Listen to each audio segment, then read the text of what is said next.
So first, I would say absolutely thank you very much for giving me an opportunity to chat with you here today. Hello everyone, welcome again.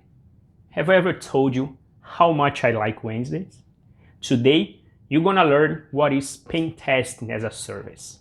Ray Espinoza, the Chief Information Security Officer from Cobalt, will blow our mind showing the evolution from Pentest from before to the future, the skills needed for it, and how they are building the community with the best of the best pen testers in the world. I hope you guys enjoyed. If so, please smash the like button. And don't forget to subscribe and activate the notification bell so you don't miss anything in the future. Let's go.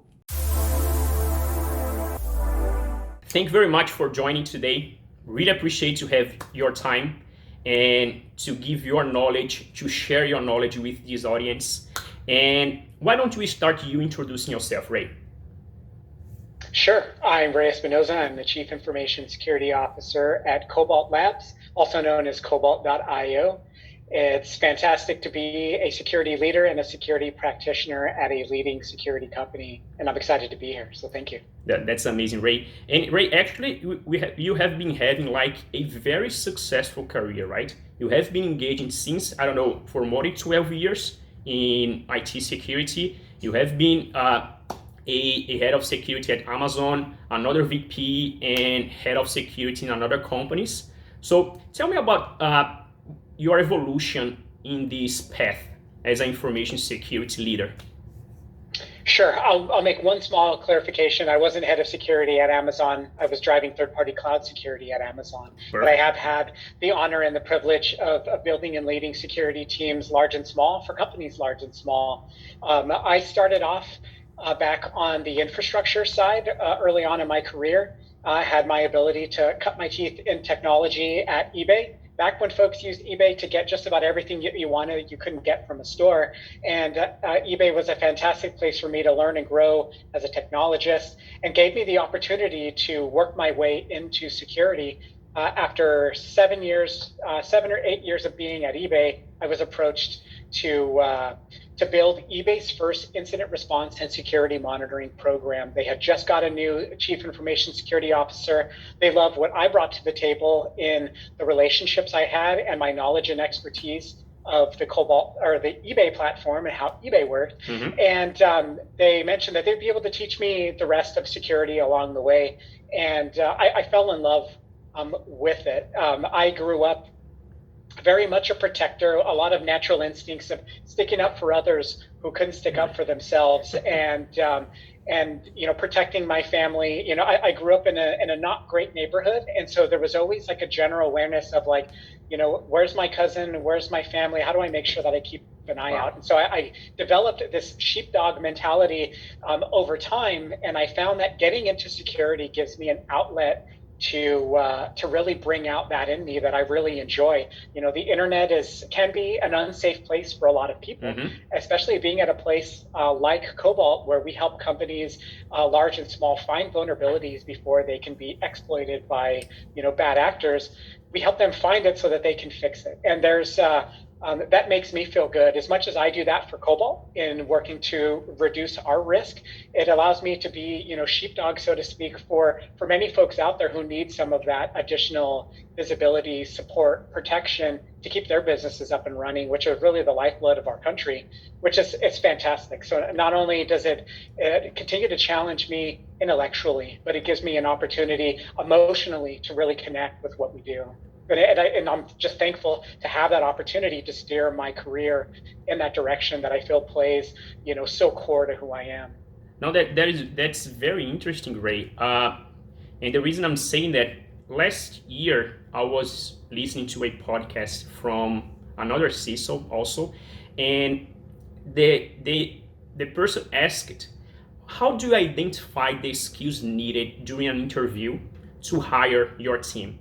And the first thing that this person said is, I need to identify if this person has this protective skill within it, So absolutely. Do you feel like you need to protect everyone, your family, your friends? So as you said, right, stand up for everyone. this is something that this leader take into consideration to hire their team. Not necessarily, it's not only the technical pieces, right, of that, but this soft skill is very important for this leader. So I've been seeing a lot the CISO level looking for this type of people. So very interesting to hear that from you.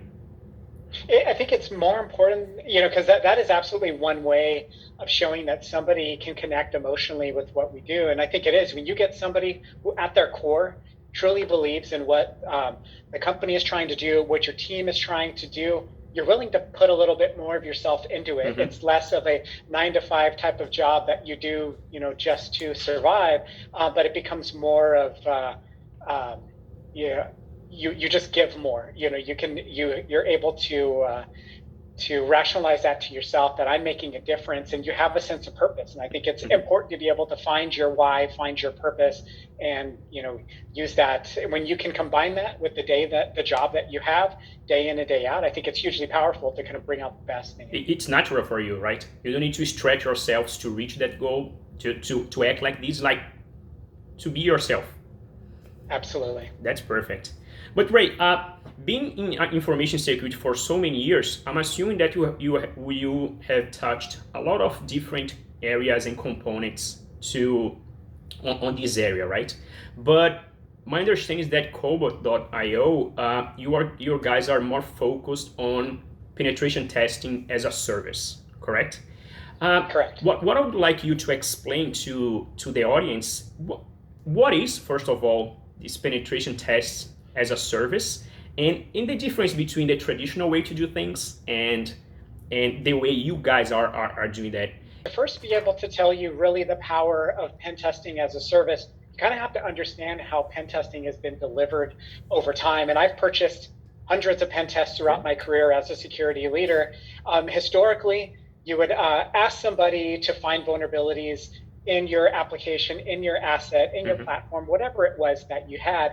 And traditionally, they would come on site, they would ask you a few questions, they would sort of do their magic, and they would give you a report and wish you goodbye, and then they would leave. And you were stuck with whatever information was in this report is what I needed my teams to essentially fix. Now, I grew up on the incident response side, threat intelligence, operations, et cetera. I didn't come from an application security background. And so there are many times I would take the contents of that report, I'd read it, I talk to my engineers about it, and they're like, but I don't completely understand this issue, and I don't completely understand how to validate that, to recreate this issue. And so I struggled a bit at times, and I'm trying to get back to the pen tester. No, the pen tester's not available. They already moved on to a new engagement. But it was something you just sort of got used to because that's the way that pen testing was offered historically. What Cobalt did is it affected three main areas. It created a platform for real-time collaboration and notification of vulnerabilities. It didn't wait till a vulnerability landed in a report. That vulnerability with steps to reproduce and context went into the Cobalt platform. So I, as a security leader, could see that. I could ask questions. I can bring my engineers in. I can bring product subject matter experts in to be able to provide context and drive validation, communication, and what a fix looks like. And so that in itself is hugely powerful in being able to just drive and foster communication. Secondly, another problem that I've experienced is that when I wanted a pen test in the time scale that I was looking for, I got whoever was available from my pen test provider. Typically, the awesome pen tester who was in the room to kind of sell me on the idea that this was the right customer was not the pen tester that showed up to do our actual pen test. And many times it was maybe a junior resource or somebody who was available again on the time scale that I had. Cobalt has built a pool of pen testers that are third-party contractors. They're background checked, their skills assessed, they're interviewed, and we maintain information about each of them. And we pair when a customer comes to us and says, these are my assets, this is my technology stack, and this is what I'm looking for, we can find the right expert based off the larger pool that we have. So you always get high quality folks plugged into your pen test, which typically leads to a higher outcome, a better outcome of being able to find vulnerabilities. And the last piece, and as I start to wrap this piece up, is I mentioned historically, I get a report. I then have to take each one of those vulnerabilities, manually file a ticket so that I can engage with my teams. The Cobalt platform has integrations with things like Jira to automate ticket creation and updates in the platform. So me as a security leader, security practitioner, I'm not spending time trying to translate between the two. We're getting things done. We're closing these issues and we're driving to a positive outcome. And then the power of the platform allows us to see, how is this asset performing over time? So are we getting better? Are we getting worse? All those things I have to tell my board of directors, my product leaders.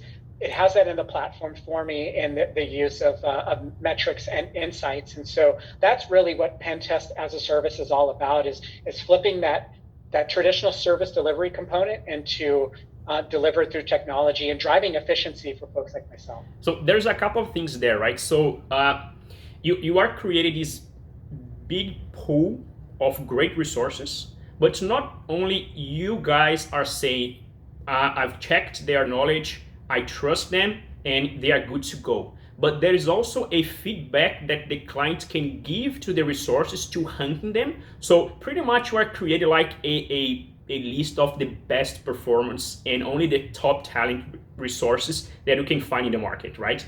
For pen testing. So you are, my understanding, right? Super high quality from the consultants that you are engaging, but also create this transparency and constant communications with your clients, because we know these two things hurts when you're talking about traditional penetration testing, right? I've been engaging with some traditional way to do things, and it's pretty normal to, when I'm gonna get the results within a couple of weeks, and during this period, I need to sit tight and just wait, and fingers crossed that they won't find anything huge, and then I'm gonna get like a huge cycle to fix everything. Actually, I am from the software development world, so application security, and this hurts, you know? Absolutely. And especially if you are talking about a agile development where the life cycle is so short, and I need to constantly release things into production. And what I'm going to do if I don't have any more cycles, any more sprints, and I just receive a huge report saying that I have a lot of flaws. So I think my understanding is right, correct? You're absolutely right. And those problems are our value propositions. They resonate not only with myself. I had the opportunity to be a customer of Cobalt when I was leading security at another security company called Proofpoint. And I love their approach. It was a slam dunk, easy decision for us to bring them in-house. And the way that they delivered pen testing was fantastic. And it fit the way that we thought about security, because it made it more about the interaction and the communication and getting to a better outcome, not surprising somebody with a bunch of tickets there at the end of their sprint, trying to figure out, okay, what can you now drop that are business commitments to fit these things that maybe I told you about, maybe I didn't. And again, it was extremely powerful. And so I'm thankful to have that experience as a customer. Right now I'm Cobalt's customer zero. We also build a pen test program, and we use the service in the way that our customers do. And that enables me to be able to share some of our learnings around how we steer the product, how best practices around operationalizing something like this. But I speak to my peers who are also doing pen testing, because we all have to. And the value proposition resonates with them as well, because those are almost universal pain points for anybody who's been doing pen testing. And it's awesome to get that validation that we're still solving problems that customers care about, so we can help other security leaders, find wins where they can get them. You guys are being very disruptive on every single thing that you are trying to touch. And why I'm saying that, right? To offer this type of service now, the penetration test is a service, not necessarily something that we see is spread around the globe. You guys are doing a great job there. And the other piece is also from a people side. We are talking about a community that can be created around the globe, right? You don't need to have someone working only US to work for Cobalt, right, to provide you services. But I know that you have guys from Brazil, you have guys from Turkey, all around the globe. You can just pick the right resources from wherever they are and engage in everyone. this is very different from the past, right? Which everyone wants to have like a 9-to-5 job to dedicate to that specific company. And now the mindset has changed, right? Everyone want to work remotely and exchange their hour per money. Let me say like this. It's a different mindset that you are also creating, right? So very disruptive on also this manner. We're helping pen testers. Almost all of our pen testers have day jobs as pen testers, red teamers. Giving them an outlet to earn extra income regardless of wherever they are is fantastic. And the only other platforms that are similar are some of the bug bounty platforms, but they're completely different than our model. In bug bounty, these pen testers are competing against each other. The first to report that vulnerability is the only one who's going to get paid. At Cobalt, we foster a community and we encourage knowledge sharing and camaraderie, because we find that that's what brings folks to Cobalt and allows those pen testers to stay, as they love being a part of the community. And we give them reasons to stay, because we know they have different options of where they can spend their time. But we try to give back to them, and it gives us the ability to give them more work as much as they're interested for the pen tests that we have that come in from our customers. That's amazing. Not a competitive situation, because I've been involved in some crowdsourcing projects in the past. There's a huge crowdsourcing community called Top Coder. It's for software development. You can also get some dashboards with different tools, Tableau and Power BI, these kind of things. But it's pretty much to create some specific algorithm, right? But it's a matter to go there. I'm gonna post what they call a challenge, and the first person who can answer correctly will get that prize in of course in format of money. But it's too competitive, and I don't know, it's as good as something that you are trying to do, very different. So that's why I said very disruptive, and every single piece I think that you guys are thinking is very different and looking into the future. That's amazing. Absolutely. That's perfect. But again, Ray, from talking about people, tough question, right? What are the skills that someone needs to have, technical, hard skill, soft skill, you can mention everything, to become a Cobalt pen tester, let's say at Cobalt level penetration tester? That's absolutely a great question. One of the first things that we look at is not even necessarily technical skills, but how do they interview? How do they present themselves? How's their communication skills? I mean, you may have the best technical skills, but if you can't articulate the point to make it easy for our customers to understand, it's going to be difficult for you to find success at Cobalt. And again, it comes down to exactly what you said. We have a very high standard for the pen testers that come to our pool. And so we want to make sure that they match our values, and there's alignment there.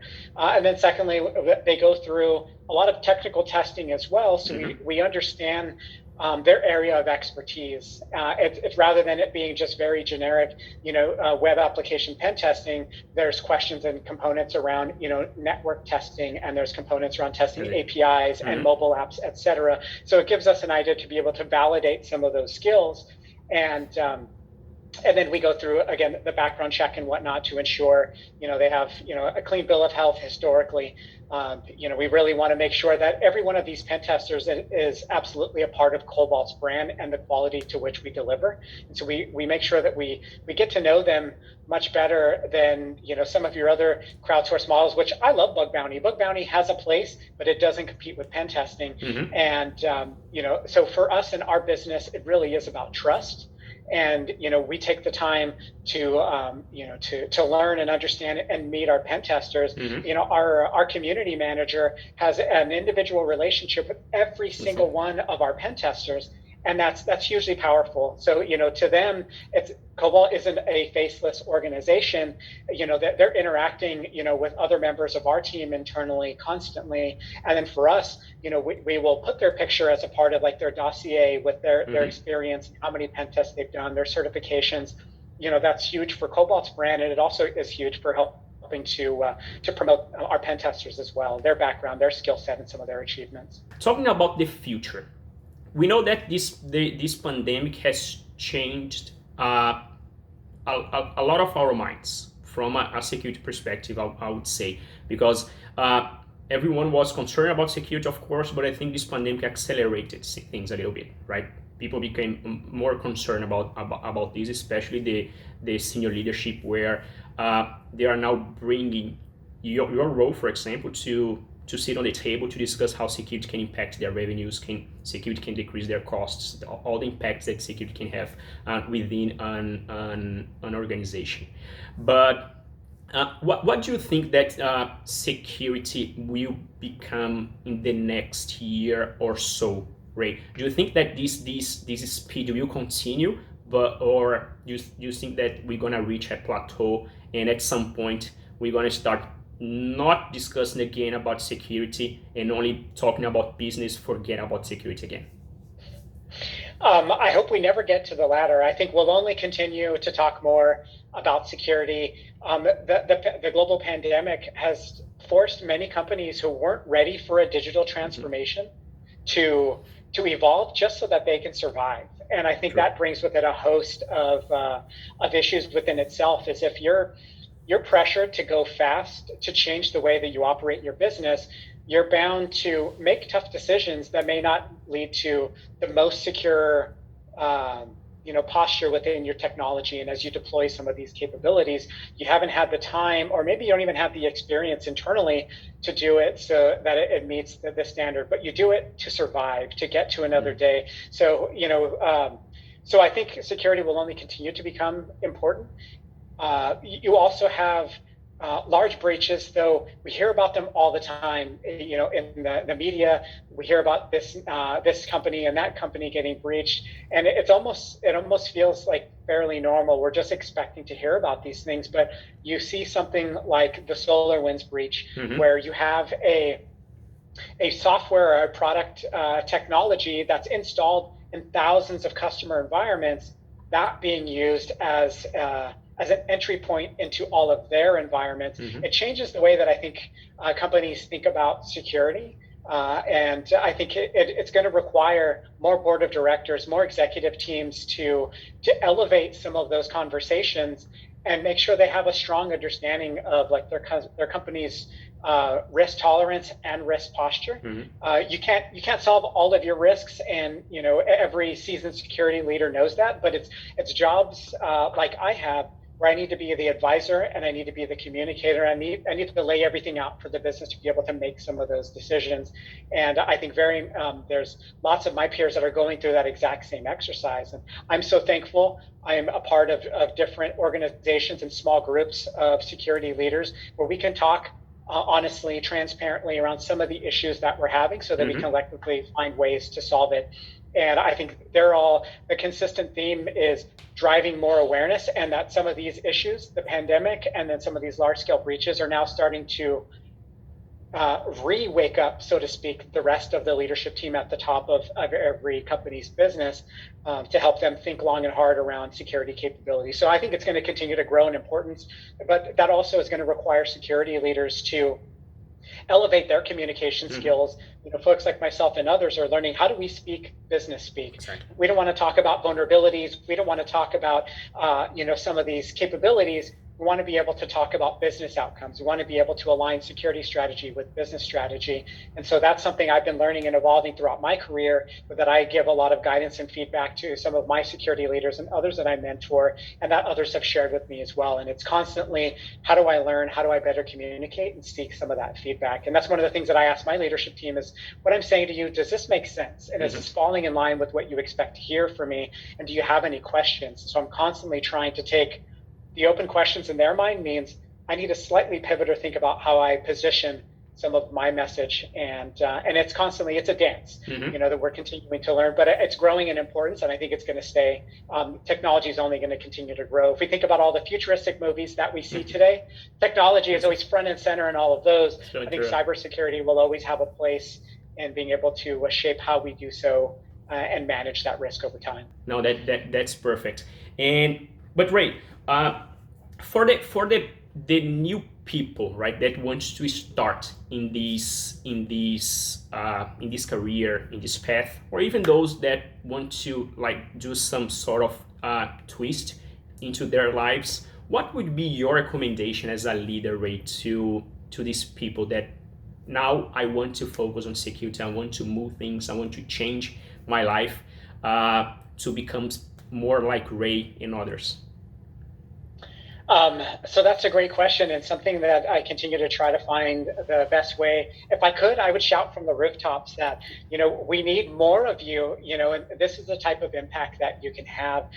So, typically what I would say for folks that are being brand new into the business is there's tons of free resources out there around better understanding of what even is cybersecurity. And then when you start to better understand what it is and what it means at a high level, you find that there's so many different types of roles that allow you to have an impact in a company's security organization.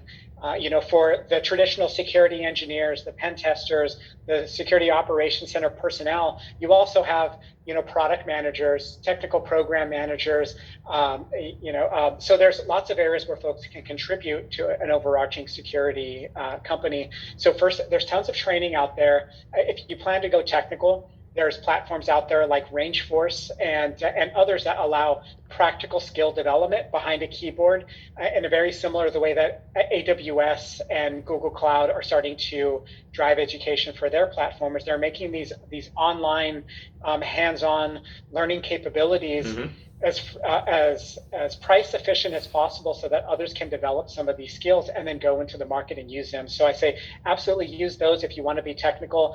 Reach out to others in the industry. The one thing that I found that's a constant in security is that folks like myself are constantly looking on ways to give back to the community as a whole. I had a lot of people invest some of their own time, their personal time, when I was younger in my career, making that shift from an infrastructure background into security.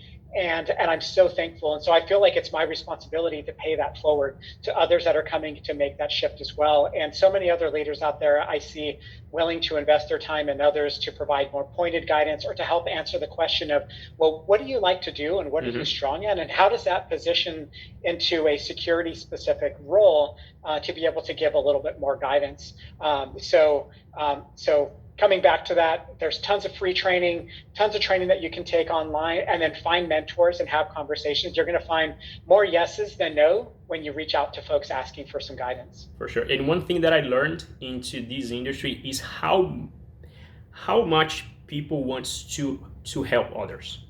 It's a matter. No, I don't want to talk to you because if I teach you something, I'm gonna lose my job. You're gonna be promoted. It's been quite a long time that I don't see anyone behaving like that, which is amazing, right? Create this collaboration on everyone can help others. It's certainly amazing. You're absolutely right. I used to think historically when I was an incident response manager that the pinnacle of my career was to get to a CISO level role. And then the first time that I got to that type of role, I found, wow, this is different than what I expected, and there are different challenges, different expectations, and then it became more so of I want to create something that is impactful for people, and I want to work with amazing, great people, and I want to help them find success, and I want to collectively get to that next level and be able to celebrate together. And Cobalt brings together this large collection of amazing people who are hugely driven and talented within their careers, but they're fantastic people. You can sit down, you can have a beer, you can have a meal with, and you genuinely get along. And so it really is special that I can be the sheepdog and still fulfill that piece of me that's core to who I am, while also building great teams, helping other teams find success, mentoring others, and contributing to this large effort of making the world a safer place on the internet with how our customers like to do business. So it is absolutely right place, right time. I want to thank you very much for participating in my channel. Do you have any last message you want to share? So first, I would say absolutely thank you very much for giving me an opportunity to chat with you here today, to have the impact, to have others hear a little bit about me and what Cobalt does and how that could potentially positively impact them in the future. If I would say, if anything to take home is find ways to continue to develop yourself, find ways to give back, find other like-minded folks. If you feel like I can be a part of your journey and you're looking for advice, feedback, guidance, reach out to me on LinkedIn. I'm happy to connect, always happy to invest time or connect you with others who may be able to help you in your career. And I would encourage you, for folks that are similar to me or at a senior level, their organizations, find ways and outlets to give back, not only just to your team, to the industry as a whole. I'm trying to find ways where I can give back to my local high school where my son goes to some of the colleges within my regional area. There's not enough security people in the industry today, and there was so much work to be done. So if you're remotely interested in security, reach out, find some of these resources, and don't be afraid to take that step forward. What did I tell you? I knew that you loved this conversation. If you want to learn more about Ray and Cobalt, check the description below. And if you lost any videos from before, don't worry. Check out the channel, everything is there. See you next Wednesday.